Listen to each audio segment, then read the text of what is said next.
Bonjour à tous, c'est Cyril de StipTrend. Alors, ce matin, on va faire une vidéo assez rapide parce que je pense que l'horizon de trading est vraiment très très court pour cette alerte. On va s'intéresser donc à l'euro-dollar. L'euro-dollar que j'ai mentionné en fin de semaine dernière, si je ne me trompe pas, sur le site stiptrend.com, où je disais concrètement, je me posais la question à savoir sur l'eurodoll si on n'allait pas voir la zone des 1,19 à 1,20 avant de repartir vraiment à la baisse. Donc je veux revenir là-dessus parce que je croise pas mal de données là actuellement et j'ai l'impression que cette hausse là sur 1,19, alors 1,20 je pense pas, je vais vous expliquer tout de suite pourquoi. Mais je pense que cette hausse sur un 19 va se faire de façon très très très rapide. Alors pas aujourd'hui, on est vendredi, je pense pas que ça va être aujourd'hui, et je vais vous expliquer aussi notamment pourquoi, mais je vais vous expliquer pourquoi je pense que ça va être la semaine prochaine. Donc bon, alors, on va garder ça en tête sur le graphique journalier, hein, une hausse, puis une baisse. Donc on va décaler ça, tout simplement. Hein, voilà. Donc on aurait ça comme scénario. Donc recasser les 1,04 et aller bien plus bas. Bon, là pour l'instant, on va se concentrer sur ce mouvement de hausse. Donc on va jouer donc sur un graphique journalier hausse puis baisse, mais bon, voilà, d'abord hausse. Mais alors voilà, on va rentrer dans les détails. Pourquoi je pense que ça va se faire dès la semaine prochaine? Alors je pense qu'on va avoir un spike, alors peut-être sur une news grecque, je ne sais pas, à voir, je vous laisse prendre les paris. Mais techniquement, je pense qu'on peut aller voir donc une mèche ultra rapide, je pense, sur 1,18. Alors, précisément 1,18,11, hein. Bon, on va dire 1,18, 1,18,50, 1,19. Bon, allez, 1,18, 1,19. Alors pourquoi la semaine prochaine? Parce que la semaine prochaine, la borne supérieure de Bollinger en hebdomadaire va correspondre à la fois, va aussi correspondre aux 38,2% de retracement de Fibonacci de toute la baisse là qu'on a connue depuis mai 2014.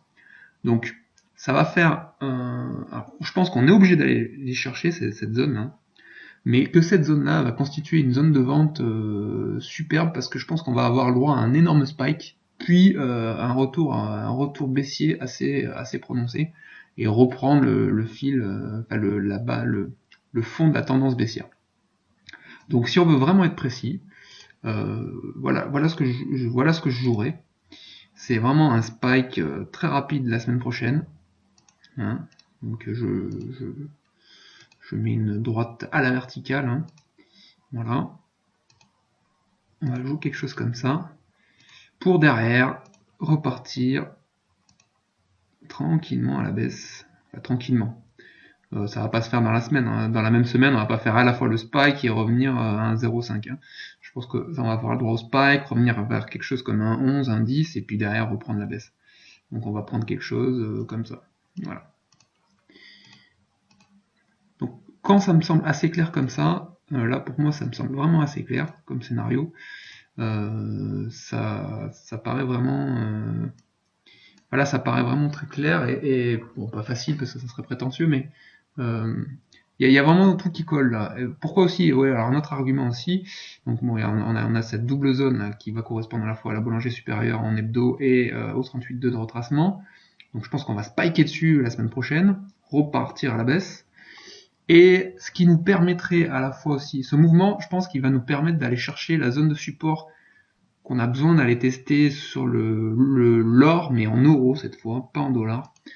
Parce que pareil, là on peut pas repartir concrètement, pas selon mon modèle à moi, on peut pas repartir à la hausse durablement en rebondissant sur les 1038 euros là. Il faut aller au contact de la bande de Bollinger inférieure vu qu'on a passé la moyenne mobile à 20 semaines. Donc il faut qu'on aille voir cette zone là. Donc la semaine prochaine, on risque de tourner autour des 1030 euros par là, entre 1025 et 1030 euros. Et si vous regardez sur un graphique journalier, un petit peu plus près sur l'or en euros, vous allez voir que la zone des 1025, là, ça correspond aussi à la moyenne mobile de 100 jours. que j'affectionne aussi. Donc ça va permettre, alors disons que la semaine prochaine on sera par là, voir le spike là, le spike sur l'eurodoll va permettre le spike sur l'or en euros, venir aller chercher les 1025 euros, qui sera aussi la borne inférieure de Bollinger en hebdomadaire sur l'or en euros, et boum, repartir à la hausse, et accompagner le mouvement d'os du dollar à la fois, de l'os, pardon, de l'or à la fois de l'or en dollars et de l'or en euros. Donc là, ça semble être un scénario qui se dessine assez clair et assez prévisible. Donc on va, pareil, hein, à la fois sur l'eurodoll et à la fois sur l'or en euros, on va pouvoir faire quelque chose de comme ça. Je prends la peine de le tracer. Voilà. Je le déplace un peu, vu qu'on dit que ce sera la semaine prochaine. Donc voilà, je pense que sur la barre prochaine, on va avoir un truc comme ça. Et pareil, repartir derrière. Plus ou moins tranquillement, ça va être dur à déterminer ça. Ça dépend un peu de la violence de la reprise. Mais bon, on aura le temps d'en reparler. Mais voilà, je pense que... Puis voilà, le spike sur l'eurodoll aussi, on peut le voir facilement. Enfin, on peut le prévoir aussi avec l'or en euros sur un graphique journalier, parce que là on voit bien qu'on allait taper une belle zone de résistance qui va être compliquée, ultra compliquée à passer.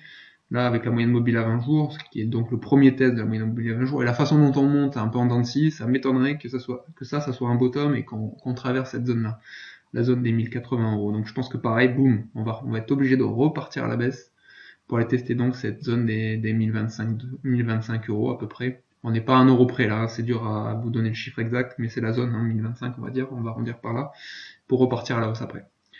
Donc c'est à la fois une alerte sur l'eurodoll et à la fois une alerte sur l'or en euros. Mais bon, je pense que c'est plus une alerte de l'eurodoll, hein, concrètement.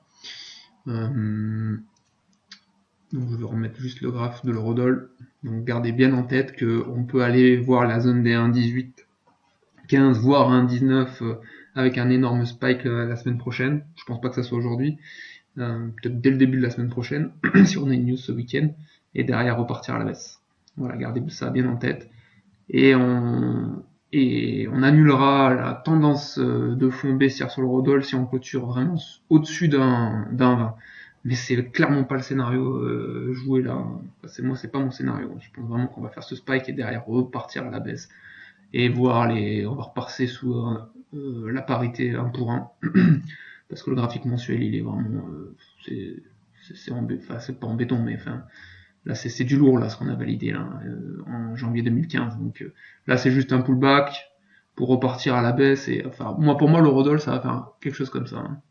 Si on veut parler un peu plus long terme, bon, pareil on a le temps d'en reparler, mais alors du coup on va faire ça comme ça vu qu'on pense que ça va être au mois de mai. Donc on va faire quelque chose comme ça et pareil hein, et repartir à la baisse durablement et aller voir les 0,83 là. Mais bon, ça va pas se faire en 2 mois. Hein. Enfin, là c'est un horizon très très long terme, on va dire, si on prend l'équilibre des patterns d'ici 2017. Hein. Voilà, ça c'est vraiment l'horizon très long terme. Donc voilà, on gardera ça en tête sur l'euro-dollar. Bon, c'était une alerte sur l'eurodoll, donc une alerte très court terme avec la probabilité d'un spike sur 1,18 d'ici les 7 prochains jours, on va dire. Et donc pour les plus agressifs, hein, ceux qui veulent jouer long sur l'eurodoll, je pense que c'est quelque chose qui se tente bien. Et ne pas être gourmand, couper un 18 et pour ceux qui attendaient un rebond pour pouvoir repartir à la baisse, pour reprendre des positions baissières, ça sera l'opportunité rêvée pour rentrer baissier sur l'eurodoll, aux alentours des 1,18, 1,19. Voilà, je vous souhaite une excellente journée à tous et un excellent week-end aussi. Je vous dis à très bientôt sur sticktrend.com.